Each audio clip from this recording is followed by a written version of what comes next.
Hey guys, what's up? Welcome back to the channel. This is Big Dave reacting to another video from WrestleMania. 9 times that the WWE instantly regretted the Royal Rumble winner. Let's get into it. 9 times WWE instantly regretted the Royal Rumble winner, Edge, in 2021. When Edge won the 2021, or the COVID Royal Rumble as some call it, fans were very pleased. Edge's journey back to the world title picture was definitely a WrestleMania-worthy storyline, and Edge vs Roman Reigns would be a welcome main event for WrestleMania 37. Yeah, this was a time I really wasn't watching. I stopped watching when the fans went away. I went away as far as watching wrestling as a whole. I would tune in from time to time, just watch highlights, but I really didn't watch during this era. But the issue here was that Vince McMahon was fully invested in the idea of a Daniel Bryan vs Reigns feud, and McMahon devoted all resources to the angle following the 2021 Rumble. This put McMahon in a difficult position, and it was almost as if overnight he had regrets about making Edge the 2021 Rumble winner, and he proceeded to go into an alternative direction for the biggest show of the year. Whilst Edge would indeed still be officially the #1 contender for WrestleMania, WWE would add Daniel Bryan to the match. Which this match, that's the WrestleMania that the fans came back, and yeah, that was a pretty good match. McMahon's infatuation with Bryan in 2021 was a far cry from the days when McMahon believed that Bryan wasn't even a main eventer, as he was now changing the WrestleMania main event plans to incorporate one of his favorite stars. Yeah, he became his favorite all of a sudden. But we all know that his boy was Roman long before, long before he wanted Bryan to be anything. Like, we all remember the authority angle, the B+ player and all that. That whole thing was low key kind of real. Like, kayfabe was in there, but that's how they really felt about him. The triple threat match received universal praise from fans, and the singles match between Reigns and Edge would eventually go down at the 2021 Money in the Bank event. Charlotte Flair in 2020. One of the common complaints relating to WWE during Vince McMahon's final few years in charge was that every major decision seemed spontaneous, and the company lacked any long-term storytelling. In 2020, the initial plans for the 2020 Women's Royal Rumble were going to see Shayna Baszler win the match and challenge Becky Lynch at WrestleMania 30. I miss that Shayna Baszler. NXT Shayna, where her old thing was A1. She was everything. She was the top person. She was the champion. I remember that Asuka beat her for the title, I think. Or she beat Asuka for the title. It was one of the two back in the day. 6. McMahon would change these plans and instead go with Charlotte Flair. This led to confusion amongst fans, as it was unclear where Flair would fit in the title picture at WrestleMania, and WWE creative were also confused, as it was even claimed that the two respective main roster title matches were set for WrestleMania. It's like, I remember that year too. Like, everybody knew she was gonna win, because if you understand how the Royal Rumble actually works as far as the winners, the people who've been there, you can tell who win it by storyline or who's going to win it by who's been there longevity. So it's like the year like 2019, we all knew that Seth was going to win. 2020, definitely we knew Drew. Like I said, in 21, I really didn't watch the 22 Rumble. I was actually at that one. That was right here in my hometown, St. Louis, when Brock had one. clear that McMahon got cold feet in relation to Baszler, and he opted for the safe choice with Flair. The problem was that McMahon was then tasked with placing Flair in the title match, and he decided to move forward with Flair challenging for the NXT Women's title, which was suddenly being labeled as an equivalent title to the main roster. And as much as people I don't think people really call back to this WrestleMania, but this match was actually really good, especially the WrestleMania 39 match. But this one in particular, I was looking forward to the most to see. Actually, I remember this WrestleMania as a whole. I just really wanted to see the extravagant WrestleMania stage. Just championships. When it comes to Flair's win, it wasn't necessarily a case that WWE regretted the booking call. It was more of a case that her win created nothing but headaches for the creative team. Lex Luger in 1994. Oh, we going way back. And whilst it was clear that WWE wanted Lex Luger to be the next top babyface in the company, there was always some hesitation. We going way back. Now, around this time, I was a child. Really wasn't watching WWE as much. I really didn't have access to it like that, like we do today. But I'm familiar with this. Let's see what else you got to say. In going all the way. At the 1994 Royal Rumble, WWE would decide to have both Luger and Bret Hart win the respective matchup. As a result of this historic booking call, both men would challenge for the WWE Championship in two distinct singles matches at WrestleMania 10. Now Luger would fail in his attempt to become WWE Champion at WrestleMania, whilst Hart would be successful and would close out WrestleMania 10 as WWE Champion. That match between him and Owen at WrestleMania 10 was fantastic. WWE realized in the matter of weeks after WrestleMania that Hart was the right guy to carry the company, and that the Luger experiment was never going to succeed. In hindsight, WWE should have proceeded with the solo Rumble win for Hart, yet there may have been a glimmer of hope that Luger could finally attain the popularity they desired. It just wasn't going. I don't think Luger really had he was getting the pops and the cheers, but he really didn't have the charisma. They just tried to make him Hulk Hogan 2.0, as we all know, or as most of us should know. Shinsuke Nakamura in 2018. Shinsuke Nakamura winning the 2018 Rumble was a huge deal, and it was a sign that WWE were going to push Nakamura heavily as they approached WrestleMania. Yeah, and then was during the years where people was really expecting Roman to win, but he was always the last two, and he ended up getting eliminated because WWE knew how the fans felt about him, because we all knew, especially by that time, that he was the big dog, the guy that they wanted us to like. But Shinsuke winning this year, that year in particular, we all know what happened. What followed up with the trash storyline with AJ Styles and the low blows and the cut. It was horrible. But this particular year when Shinsuke won, I was very, very pleased. WrestleMania 34. Nakamura vs AJ Styles was a certified dream match for WrestleMania 34, and fans were convinced that the match was destined for the main event slot.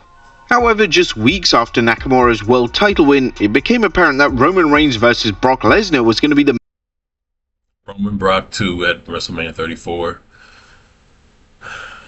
Yeah, the fans crapped all over this match in New Orleans. Their first match was awesome at WrestleMania 31. This one, not so much.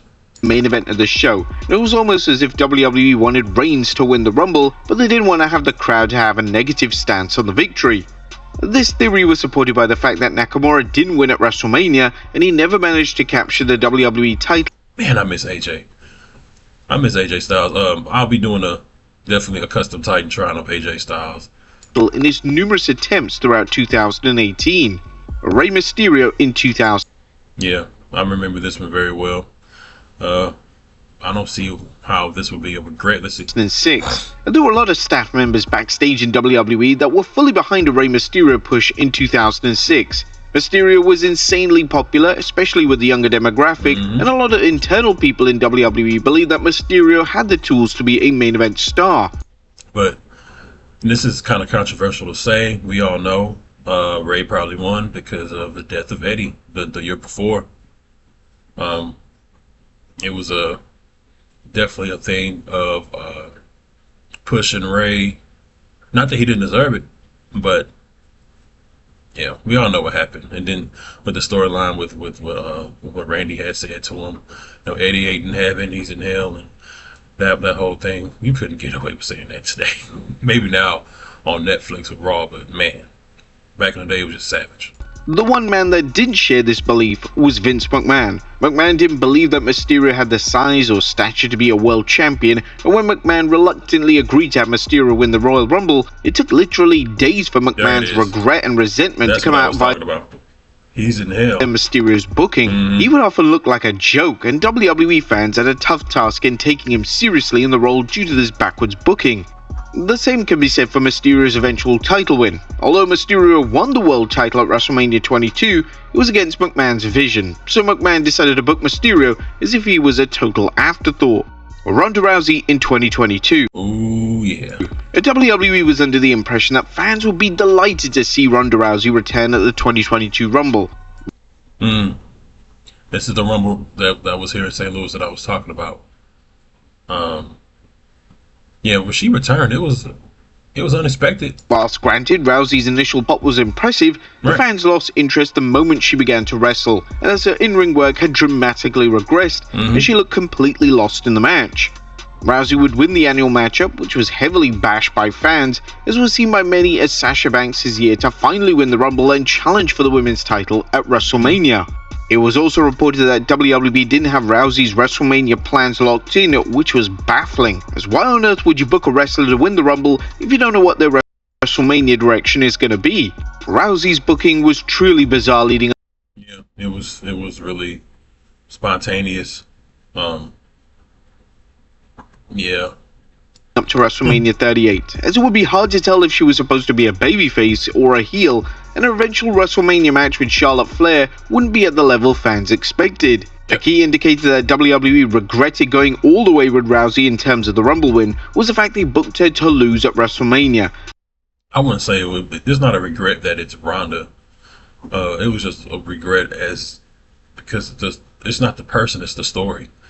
The story is what's going to carry the entire feud. Is what's going to definitely keep your interest going into the match. So it wasn't just Ronda because, as we know, it's been assumed that Ronda was just getting a check, but I don't think that's the case. She was really doing all that she could with what they gave her.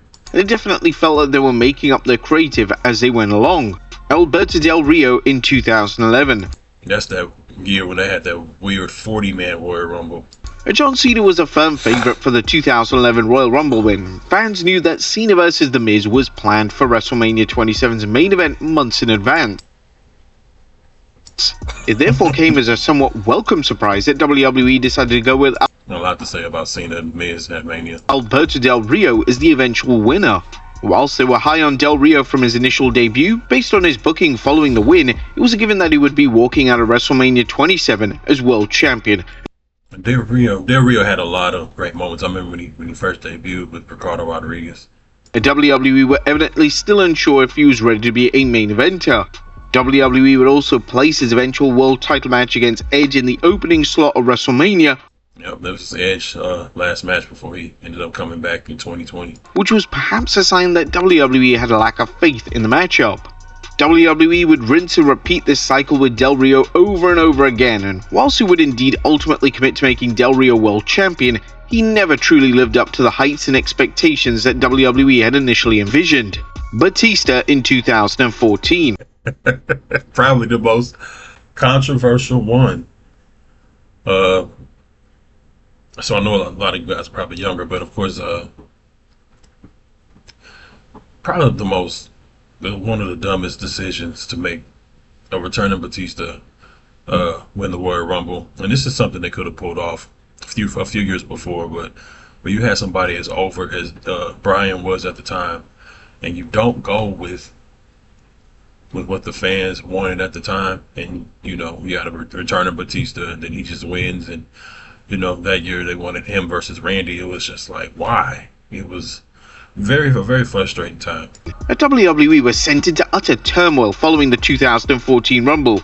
Not only was a consensus to the Rumble overwhelmingly negative, but CM Punk had walked out of the company, and the heroic babyface Batista, who had been chosen as the winner of the match, would be vilified.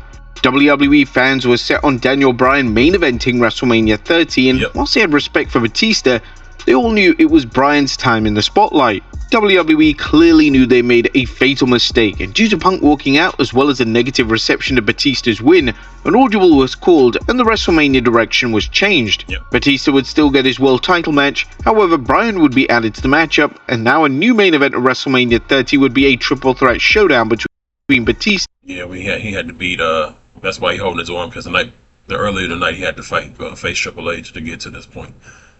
One of the most classic WrestleMania moments of all time. Bryan and reigning world champion Randy Orton, and Cody Rhodes in 2024. Triple H was put into an incredibly problematic position at the 2024 Rumble. Triple H had heard that The Rock may be available for WrestleMania 40, and if this was indeed the case, Roman Reigns vs. The Rock was set to main event night 2 of the show. However, the game had penciled in a Cody Rhodes Rumble win, and the game was intending Rhodes to finish his story at Mania. Just a matter of days after Rhodes' win, The Rock confirmed his availability to WWE, and his match versus Reigns was now on. This meant that Triple H had given the Rumble win to a wrestler that wasn't even going to be able to fight for the WWE title on the grand stage, and this would no doubt have given him sleepless nights. According to Triple H, he believed that having Rhodes lose the Rumble match would damage him, and he We all know how it played out last year. wanted to move forward coming out of that Rumble win. From The Rock's side, his camp believed that the easiest thing to do was to have CM Punk win, but even if Triple H went down that route, it would have led to issues, as Punk was greatly injured at the Rumble and wouldn't have even made it to WrestleMania. Yeah, that's true. For some reason, I'm assuming they called an audible, because I think he might win this year, 2025. That's just my personal opinion, my pick, because this last Monday on Raw between Cody and Punk, their promo, man, it was good. But I don't really know who they may have penciled in for Gunther at WrestleMania. This one's unpredictable. That's what I like. I want to kind of know what to expect, but then swerve me. WWE would come up with this angle on SmackDown where Rhodes would give away his WrestleMania spot to The Rock, which was the craziest thing. Even Cody ended up sharing how he felt about that. Like, he was really dejected, and he did not want to do that. The angle turned into one of the most detested angles in WWE history. Even though this is what we wanted right here. Rock Roman is what people have wanted for a long time. Definitely, yes, but that was not the time. It was definitely not the time to do it. And the fans were close to rioting. Due to this, the plans changed and Rhodes vs. Reigns 2 would come back into the picture, whilst The Rock would then turn heel. Whilst this was a WrestleMania setup like no other, it created some of the most exciting television imaginable leading up to WWE's annual spectacle. Yeah, we wouldn't have got the final boss. So, I've seen just about all iterations of The Rock, and the final boss, one of my favorite, hands down next to the Hollywood Rock back in the day. But guys, that's the video. Thank you for joining me here. I'm gonna be doing a lot more reaction videos like this to WrestleMania content, or just different things that spark the interest of conversation and debate. So leave your comments below. Appreciate you.